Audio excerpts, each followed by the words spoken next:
Ulrich, why, may I ask, are you dressed like that? Would you like the short answer, my lord, or the long one? Oh, the short one, please. Whim. The short answer is whim. Yes, my lord. What, out of interest, was the long answer? It was a whim. I think Blackadder in the end is based on the fact that Rowan is very good indeed at playing extremely ferocious, tough characters. You're not eligible to vote. Why not? Because virtually no one is. Women, peasants, chimpanzees, lunatics, lords. That's not true. Lord Nelson's got a vote. He's got a boat, Baldwin. Villains are always more fun to play than good guys. That's a well-known fact. I enjoy characters who have a vindictiveness in them. I always have done it. In the end, it's just more fun. Lieutenant, revolver, please. Oh, now, sir, you really shouldn't do this, you know. Come on, George. With 50,000 men getting killed a week, who's going to miss a pigeon? What was fun, I think, was that by the time we finished the fourth series, we'd got a bit into parodying ourselves. We were a bit saying, well, there's always one episode where we do this or one episode where we do that, and Baldrick always says this and Blackadder says that. And coming back to it after 10 years, we'd forgotten some of that stuff, so it was a bit like starting afresh, which was fun. The strength of Blackadder had always been that it was just dialogue in one room, and very witty dialogue. So what we had to do was give it a sense that this was going to be a bigger treat than usual, and I hope we've pulled it off. I mean, because you get all the qualities of the old Blackadder, but on a kind of scale that is like a huge American movie. What can you see, Borders? People in very short skirts, my lord. And the whole reason we wrote this section is to get them in increasingly short skirts. So that's Rowan. And Hugh's going to be, with any luck, 2.5 inches shorter than that. And then Stephen's skirt is actually going to be above pant level. So that's what we spent the last hour rather pathetically talking about, how high boys' skirts can be.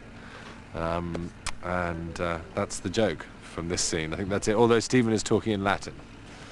And I think he's finding that quite tricky. Yes, yeah. Itaque senatus capiae Britannia revocare et civitatem nostrum imperialem defendum constituit. Great spirit of Jupiter, our culture is centuries ahead of theirs.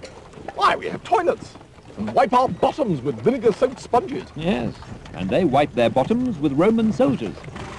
What's unusual about this is that this is on location and is all, you know, there's no audience apart from the crew, but the actual making the series was in, we would do in front of, I don't know, sort of 300 people, and on the night, no matter how carefully you decided to assemble your, this delicately drawn portrait of a particular character, on the night, given the fear and adrenaline, I just go, ah, and pull faces. Hurrah! Oh no! There I go again! Bravo! Row, row, row your punch gently down the stream. Belts off, trousers down, isn't life a scream? Fabulous. University education. You can't beat it. The interesting thing is that Melch is very like Hugh, and George is very like me. It's funny how that happens. Yeah. No, well, there is a difference between the Elizabethan Melch, if one cared to find one. He's a little bit quiet. I like to think there is. Looking forward to this. From within. Okay. He's rather more suave. They shout. Whereas the later Melch just goes.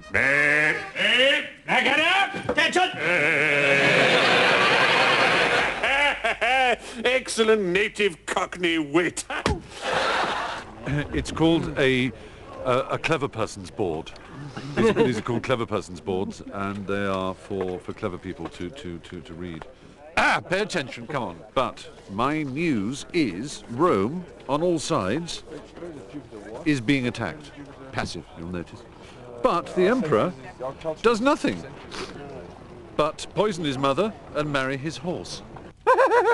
Itaque senatus corpus praedilaudicated quad laudicated tuus summus sumpturi revocare civitatem nostrum imperialem defendum. Do you see? Did you hear that, Boulders? No, my lord. Stephen turns up as a Roman in the shortest skirt where his skirt's up here in a nappy, and it's always wonderful when you actually can't call cut because you're giggling so much.